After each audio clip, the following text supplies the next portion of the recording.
Jacksonville.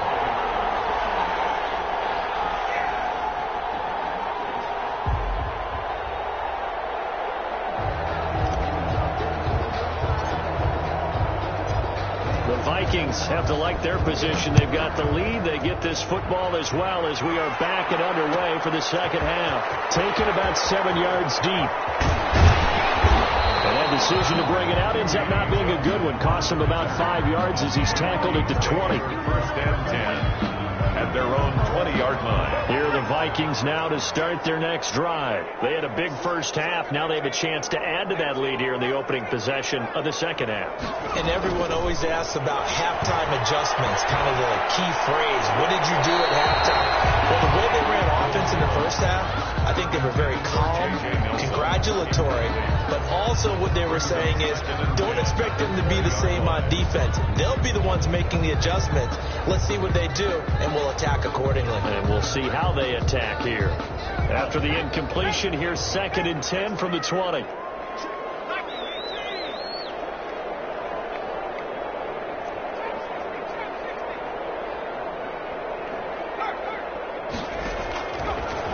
Now Dogala. Over the middle, complete. It's Nelson. And up to the 35 before they're able to knock him down. 5 catches for him in that first half, and that's number 6 that we just saw, and also a first down. Cook on the first down carry there as he works his way forward for a gain of about 4. In the first half, he was held in check on the ground, but despite that lack of production, they still have the lead. And they've got to feel fortunate about that. If they could actually get production from their lead horse, that would help open up this offense and widen this margin, too. From the 39-yard line, here comes 2nd down at 6.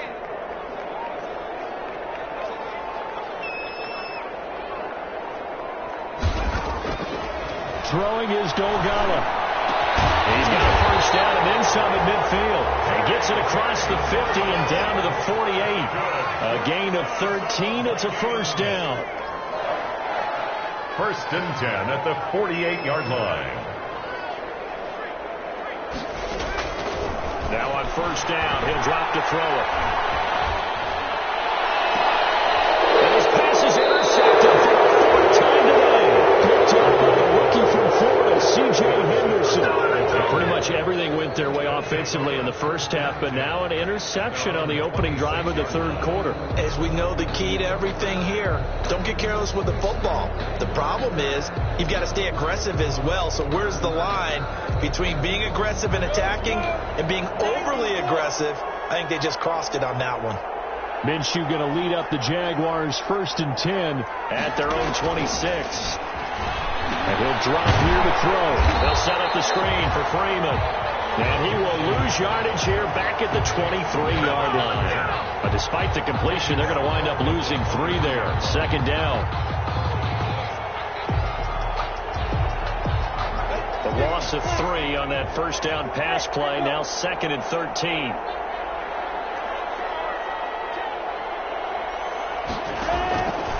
Here's Minshew. He'll get this to his running back, Calais. And they'll take him down at the 31-yard line. This offense in desperate need of a conversion as they come up on 3rd down.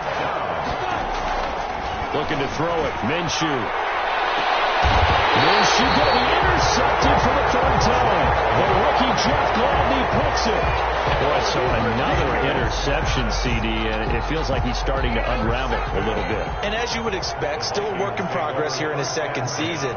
He has to start ironing out some of these mistakes, though, because now his head coach, his offensive coaches, they have to evaluate whether you keep playing him and let him work through it, or you start thinking about going to his backup.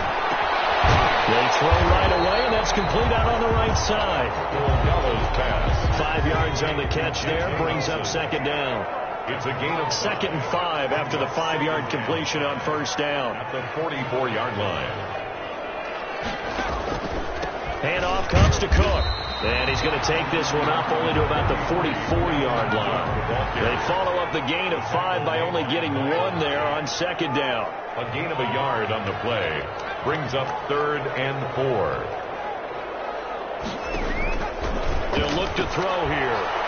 He's going to air one out for Anderson. That's caught inside the 20.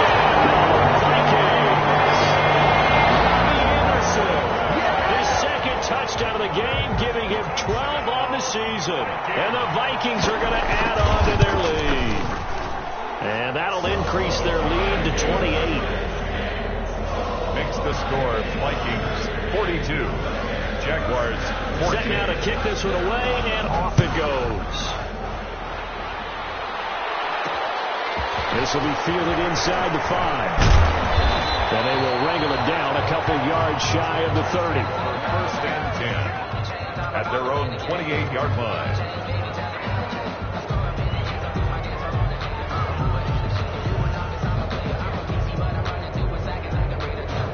Jaguars come to the line to start their next drive. They have been struggling. I would imagine at halftime they went through some possible changes. Well, those changes aren't working, so now where do you go? I think that now it's much more. And his pass is intercepted for the 4th time today. Picked up by Anthony Harris. And his guys will take over at the 30-yard line. Yet another interception, and I just had to double-check my math. But it is now 8 between last week and this week. Well, I just used a calculator. I didn't worry about double-checking it. But the thing that always throws me when you see quarterbacks in this type of a bad spot, they're trying to figure out what they can do to change it, and sometimes they try too hard, and they never get out of it, and that's where he is right now. He's just locked in a really bad way. Dalvin, 5 yards is the tally on first down. That brings up 2nd and 5. A gain of 5 brings up 2nd. Again, it's Cook.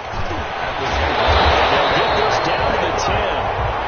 That gain of 15 gets him on the doorstep, 1st and goal.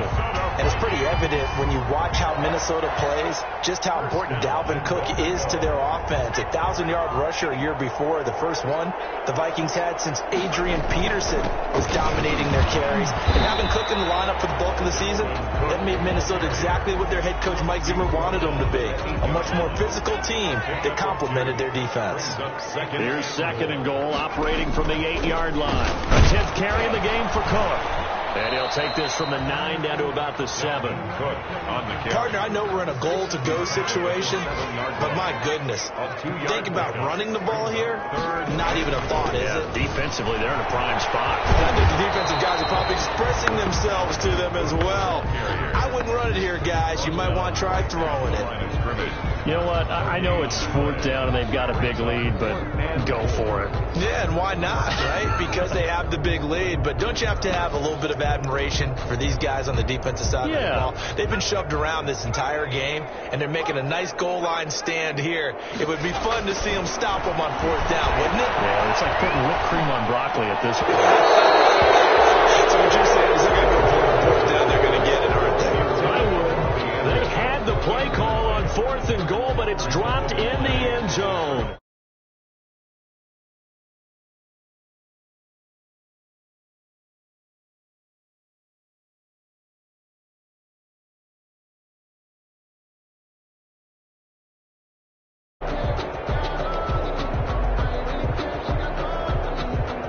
Jaguars come to the line to start their next drive. They've got to dig down deep. I mean, they need something right now, really anything to cling on to. This offense has struggled.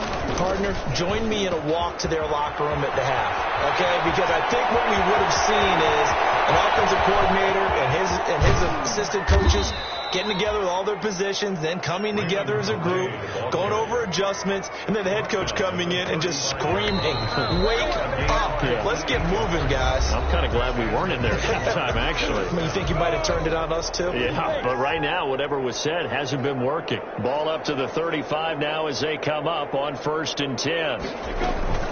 They run with Calais. They find some open field here. Doesn't quite make it, taking it within an eyelash. Dropped at the 1. Great start to the 2nd quarter, better than 30 yards. They'll try to run for it on 1st and goal. And he'll take this into the end zone. A touchdown, Jacksonville. Raymond Calais with his first career NFL touchdown. And the forced fumble, and all he takes off with it. It's a fake. And this fake extra point attempt failed big time. Not only did they not get it, they went backwards. Okay, they went for the fake off of the extra point attempt. It's a long way to go, and they didn't get there. Didn't get it completed successfully.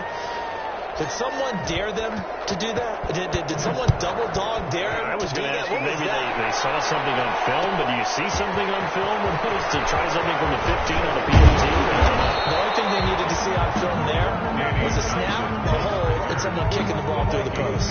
Charles, you said earlier this defense is probably going to need to hold these guys right around 20 or under that if they were going to have a chance. It was evident pretty early on that wasn't going to happen. Yeah, they left 20 behind a long time ago in this game, didn't they? It looks like they're headed towards a big, big number.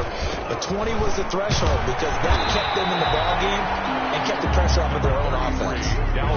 Credit him with a 1-yard gain there to make it 2nd and 9.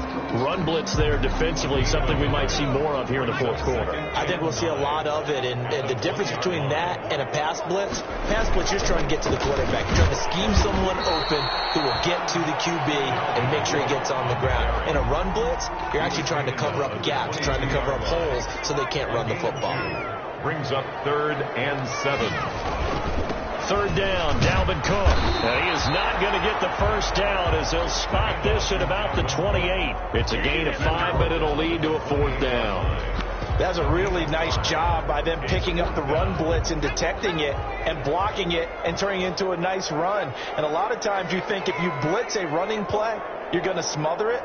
But a lot of the blitzers, they come in a little bit high. They don't have great leverage, and they're easily blocked and turned to the side.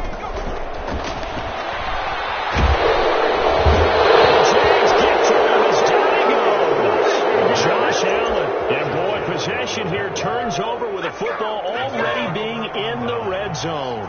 So from inside the 20, here's 1st and 10 at the 18.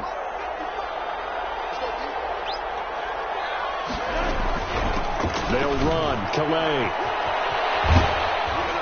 And he'll get 7 yards from the 17 to the 10 before he's taken down. Anthony Harris facing a 2nd and 3. Ball on the 10.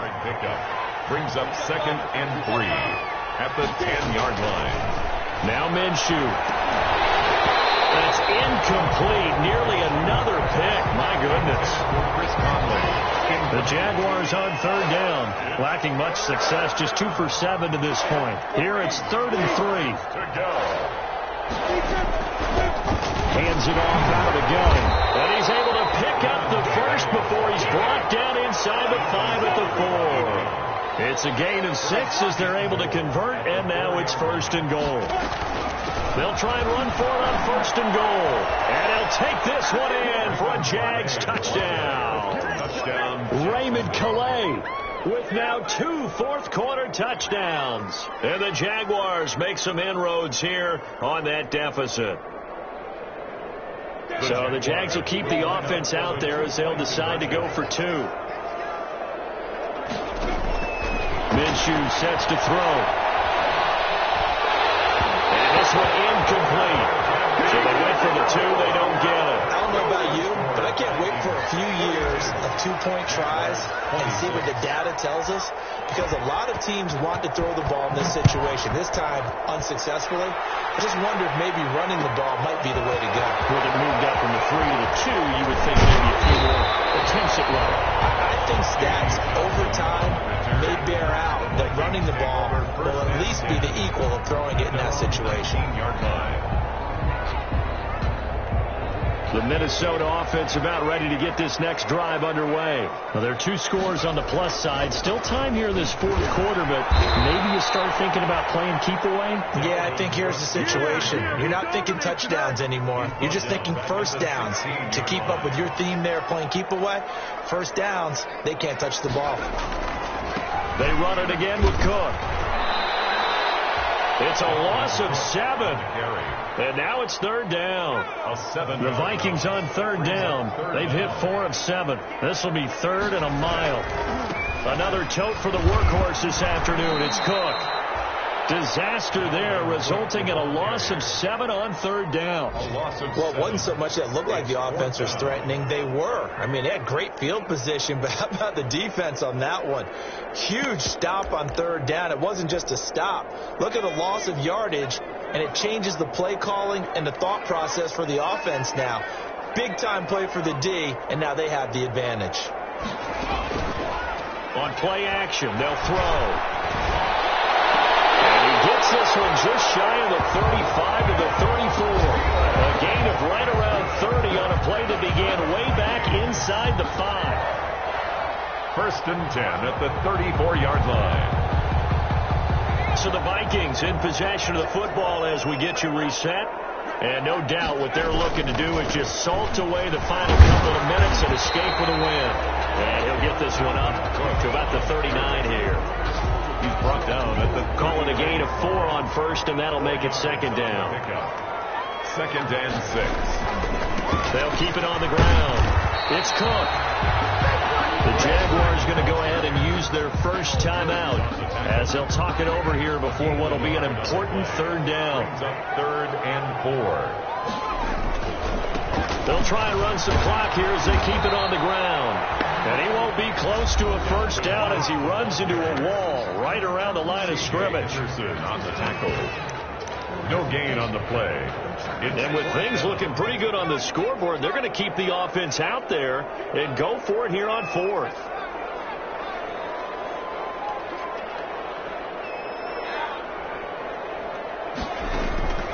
He'll look to throw. And it's caught inside the 30. And he'll go down, but not before getting this inside the 30. That one a backbreaker as they wind up converting there on fourth. So now then, the big play has him all the way inside the 30 now, first and 10. And he'll take this down just shy of the 25-yard line. On the carry. Just a yard on the first down carry, so it's second and 9. 1 yard gain. Brings up second and... They'll keep it on the ground. He's going to have to protect the football and take his lumps here at this stage of the game as they stop him behind the line. Jaguars 20. Charles, it's one thing to win. It's another thing to win and put up the amount of points that they did. Boy, were they clicking on offense. They can't help but feel great about themselves, can they? I mean, what a game to put up that number of points. Continually feel like they're moving the ball and things are working and clicking. They think that they can bottle this and carry it with them. As an offensive coordinator, you just don't think you can do anything wrong. Whatever you call, run, pass, it's all going to work. That's called being in the zone.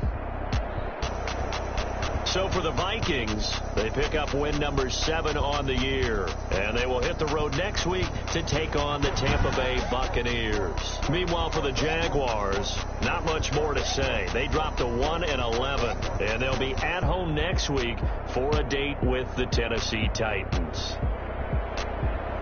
And for Charles Davis and our entire crew, I'm Brandon Gaudin. You've been watching the NFL on EA Sports.